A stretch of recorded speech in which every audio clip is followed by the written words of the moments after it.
अस्सलाम वालेकुम, सब कैसे हैं। माई सेल्फ डॉक्टर आमना जमाल और हमेशा की तरह एक न्यू वीडियो के साथ आपके सामने हूँ, एक नए कंटेंट पे।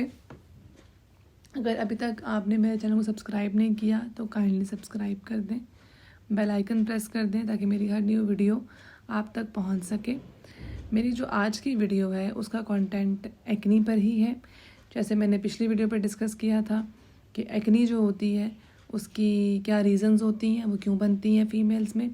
और आज की जो वीडियो है वो इस चीज़ पर है कि जो एक्नी है उसका ट्रीटमेंट क्या है, जो बेसिक ट्रीटमेंट है। मैं बहुत ज़्यादा एक्सटेंसिव ट्रीटमेंट पे नहीं जा रही, मैं जा रही हूँ बेसिक ट्रीटमेंट पे कि जो एक्नी है उसका बेसिक ट्रीटमेंट क्या है और बहुत इजी तरीके से, बहुत ही इजी वे में आप उसे ट्रीट कर सकते हैं। और लेकिन उसके बाद शर्त यह है कि आपने दोबारा से वो चीज़ें यूज़ नहीं करनी जो आपको एक्नी करती हैं। मैं अपने फेस पे जब मुझे एक्नी हुई थी तो मैंने बहुत सारे डॉक्टर्स को कंसल्ट किया, डर्मेटोलॉजिस्ट को कंसल्ट किया। मैं उस टाइम पे मेडिकल कॉलेज में थी और मेरे पूरे फेस पे एक्नी निकल आई थी और मैंने यूज़ किया था वो जो वाइटनिंग क्रीम्स होती हैं नाइट की, वो यूज़ की थी और मेरा पूरा फेस बहुत बुरी एक्नी से भर गया था।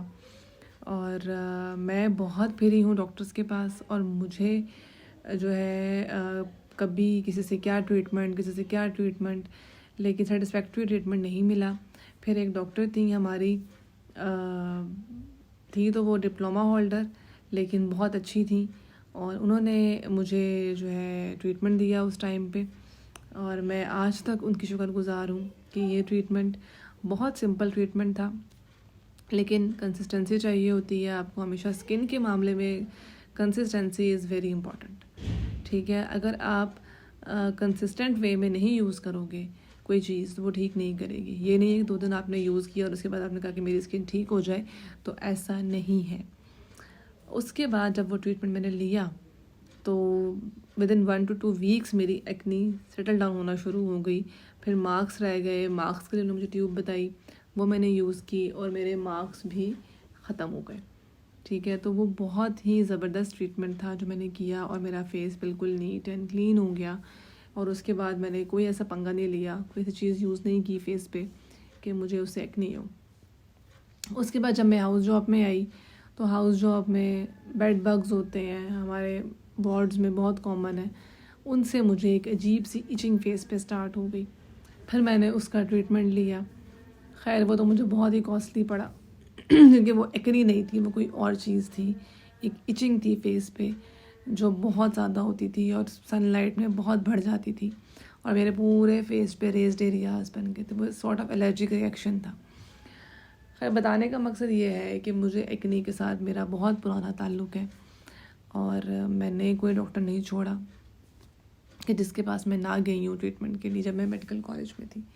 लेकिन स्टिल मुझे कोई ट्रीटमेंट उतना अच्छा एक ही जगह से मिला जो मैंने यूज़ किया। तो एक्नी अगर आपके फेस पे शुरू हो गई है, ठीक है, तो आपने क्या करना है सबसे पहले, ठीक है, आप कोई किसी किस्म का कोई फ़ेस वॉश यूज़ नहीं करेंगे, ठीक है। कोई फ़ेस वॉश आपने यूज़ किसी किस्म का नहीं करना। आपने जो फोमी फ़ेस वॉश मैं बताती हूँ वो आप यूज़ कर सकते हैं। वैसे आप जो बाकी ऑयल बेस्ड फ़ेस वॉश हैं जो एक्नी करते हैं वो आपने यूज़ नहीं करने और कोशिश करें अगर फोमी भी आप उस टाइम यूज़ ना करें। अगर आपको एक्नी है आप डव वाइट सोप लें, simple plain Dove white soap से ही मुँह धोएं, ठीक है। अच्छा, उसके बाद आपने क्या करना है, एक लोशन मिलता है बिल्कुल छोटी सी बोतल में, clycin T which is the clindamycin, that is antibiotic, ठीक है। वो क्या करता है, वो आपने अपने 1% सोल्यूशन होता है आपके पिंपल्स के लिए जो यहाँ पे निकल आते हैं, very very very very very effective, ठीक है। आप उसका 2 to 3 ड्रॉप्स आपने लेने हैं, ठीक है। उसको इस तरह करके टैप करके अप्लाई करना है जहाँ आपको पिंपल नज़र आता है। फॉर एग्ज़ाम्पल यहाँ पिंपल है, ठीक है, तो आपने इसके ऊपर ऐसे टैप करना है और राउंड में घुमा देना है, फिर टैप करना है और राउंड में घुमा देना है। यह आपने पिंपल वैसे आपने पूरे फेस पे अप्लाई करना है, वही हैंड आपने नेक पे भी लगा देने हैं और आपका फेस पे वो लग जाएगा। अच्छा, अभी अगर आप बाहर जा रहे हैं तो फिर आपने ऊपर सन ब्लॉक भी लगाना है, SPF 50 वाला जिसमें पहले आपको बताया था। और अगर आपने बाहर नहीं जाना, ठीक है, तो आपने घर में रहना है, तो जस्ट आप वही लगा लें मुंह धो के फेस के ऊपर ग्लाइसिन टी लोशन, ठीक है, और इट्स सफिशेंट। तो ये बेसिकली लोशन था। और एक टैबलेट होती है एरिनॉइन के नाम से, मैं उसका लिंक डाल दूँगी, पिक्चर दोनों की शेयर कर दूँगी। एरिनॉइन टैबलेट डेली की 1 लेनी है, ये 1 मंथ का ट्रीटमेंट है, ठीक है। डेली 1 टैबलेट एरिनॉइन की, और ग्लाइसिन टी लोशन जो है वो दिन में 2 दफ़ा आपने मिनिमम अप्लाई करना है, मिनिमम, ठीक है। एरिनॉइन की ट्यूब भी मिलती है, लेकिन वो आपने यूज़ बिल्कुल नहीं करनी, क्योंकि उस ट्यूब से स्किन डैमेज होती है और स्किन आपकी रिमूव हो जाती है, ठीक है, उतरना शुरू हो जाती है यहाँ से, तो वो आपने यूज़ नहीं करनी। आप एरिनॉइन कॉस्टली है, लेकिन अगर आपको एक्ने का इशू है तो आप 1 मंथ उसे ज़रूर यूज़ करें। बिसाइड्स कॉस्टली, उसका जो एक इशू है एरिनॉइन का, वो ये है कि इट्स टेराटोजन। टेराटोजन क्या होता है कि जो हामला खातून होती हैं, प्रेग्नेंट लेडीज़ हैं, वो यूज़ नहीं कर सकती, या जिन्होंने अभी अभी शादी करनी है वो यूज़ नहीं कर सकती, क्योंकि 6 मंथ्स तक आपका गैप होना चाहिए इस जो आपने टैबलेट छोड़ी हो और जब आपकी शादी हुई हो, क्योंकि शादी के फ़ौरन बाद जो पहली लड़की की चीज़ होती है वो ये होती है कि ये कंसीव करें। हर एक का यही होता है कि जी प्रेगनेंसी कब होनी है, प्रेगनेंसी कब होनी है। तो इसलिए आप कोशिश करें कि 6 मंथ्स का गैप रखें टैबलेट से, और उसके बाद आप शादी करें या जो कंसीव आपने करना है वो करें, ठीक है। और जो प्रेग्नेंट है वो बिल्कुल यूज़ नहीं कर सकती। तो एरिनॉइन टैबलेट्स तो उनके लिए होगी जो टीनेजर्स लड़की हैं, जिन्होंने कंसीव नहीं करना, यंग लड़कियां हैं, ऑफिस गोइंग है, जिन्होंने अभी शादी का कोई प्लान नहीं है। जिनका शादी का प्लान है वो just avoid to glycine t lotion use करें, दैट सफिशेंट, वो भी काफ़ी होता है, वो भी काफ़ी है उनके लिए जिनकी स्किन में एक्ने का इशू है। लेकिन इसमें चीज़ ये है कि आपने फेस पे जब आप ये ट्रीटमेंट ले रहे होंगे, आपने किसी किस्म की कोई क्रीम, फेयर एंड लवली हो गई, पॉन्ड्स, कोई क्रीम यूज़ नहीं करनी फेस पे, ब्लीच नहीं करनी फेस पे, कोई फेस पैक यूज़ नहीं करना, कोई मास्क नहीं लगाना, कोई फेशियल नहीं लेना। ये कंडीशंस है, ठीक है। जब आप ट्रीटमेंट ले रहे हो 1 महीने का, तो आपने उस 1 मंथ तक सब कुछ भूल जाना, जस्ट ट्रीटमेंट लेना, ठीक है। और ये जिनके फेस पे बहुत ज़्यादा रेड कलर के पिंपल्स निकल आते हैं दोनों साइड्स पे, वो भी यूज़ कर सकती हैं, उनकी स्किन भी इससे इवन टोन हो जाएगी। और जब आपकी स्किन नॉर्मल हो जाए 1 मंथ के बाद, तो फिर आपने क्या करना है, iron tablets just 1 month use करनी है, उसके बाद छोड़ देनी है। उसके बाद आपने सिर्फ जो है वो ग्लाइसिन टी लगाते रहना है, और साथ सन ब्लॉक तो मस्ट है, वो आप कोई भी, मैंने वो आप पे छोड़ा है, जो आपको सूट करता है आप यूज़ करें, लेकिन लोकल ना यूज़ करें। न्यूट्रोजीना कंपनी अच्छी है, उसके अलावा सन ब्लॉक पे जेल फार्म का सन ब्लॉक भी अच्छा है, जेन फार्म का सॉरी, और उसके अलावा ये स्किन डीप वालों की भी सन ब्लॉक्स हैं। तो कोशिश करिए कोई अच्छा सन ब्लॉक लें जिसको आप SPF 50 का हो और आप इजीली यूज़ कर सकें। तो आई होप मेरी ये वीडियो आपको अच्छी लगी होगी, और कोई अगर आपको क्वेश्चन है तो आप ज़रूर पूछें, मैं ज़रूर इसका आंसर दूंगी।